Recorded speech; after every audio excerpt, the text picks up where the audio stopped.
Bonjour et bienvenue dans le Dire tout haut, le magazine vidéo web d'Ozone.tv. On vous dit tout sur l'eau ou comment la préserver et mieux la consommer.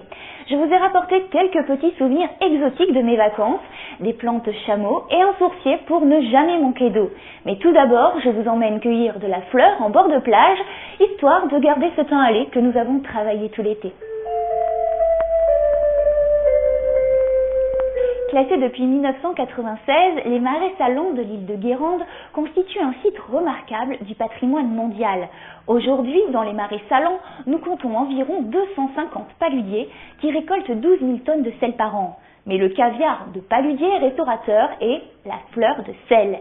Elle se forme principalement pendant les nuits d'été, lorsque l'écart de température entre l'air tiède et la surface du marais salant est suffisant.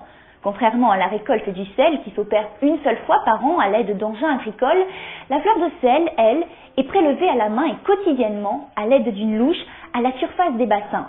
Ensuite, elle est égouttée et séchée au soleil. La période de séchage dure 1 an afin que son taux d'humidité descende à un niveau optimal. Riche en magnésium ainsi qu'en oligo-éléments, son goût est réputé beaucoup plus fin et délicat que le sel de table. Jardiner sans produits chimiques, c'est possible, à condition de planter des espèces bien adaptées et d'optimiser votre consommation d'eau.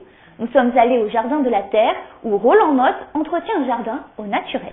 Il y a des plantes qui sont plus résistantes à la sécheresse. Alors plutôt que de mettre dans ce jardin des impatiences que je devrais arroser très régulièrement, eh bien je fais d'autres choix.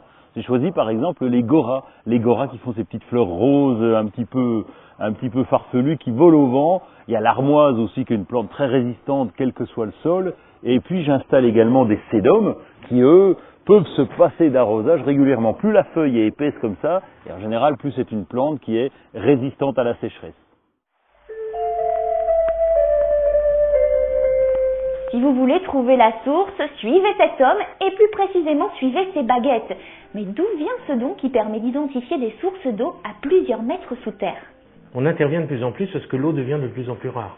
On a un ressenti avec l'eau, on a un ressenti avec la matière et bien sûr des éléments comme les baguettes ou le pendule permettent de capter l'onde qui vient de cette matière. Quand quelqu'un a besoin d'eau, quand quelqu'un a besoin de trouver une source, on y va. On va les aider à trouver de l'eau.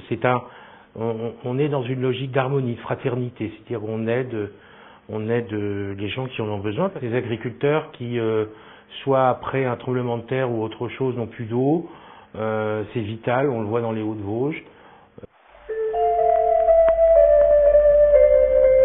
Trouver de l'eau, c'est bien. La rendre accessible et la distribuer en toute sécurité, c'est beaucoup mieux. Et c'est sûrement là le vrai challenge. À l'heure où les Nations Unies ont reconnu l'accès à l'eau comme un droit humain, 120 millions de personnes n'ont toujours pas accès à l'assainissement en Amérique latine. Pourtant, c'est la région qui compte la plus grande quantité d'eau par habitant au monde.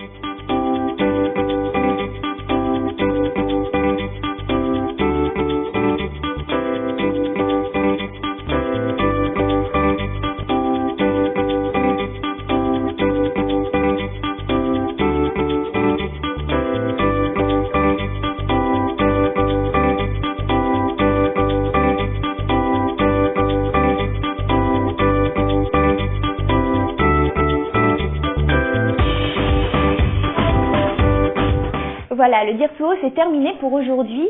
Vous aussi, vous voulez participer au débat sur les enjeux de l'eau et apporter votre expertise sur le sujet? Alors, connectez-vous sur Ozone.tv pour partager des infos de l'eau. Moi, je vous dis à bientôt.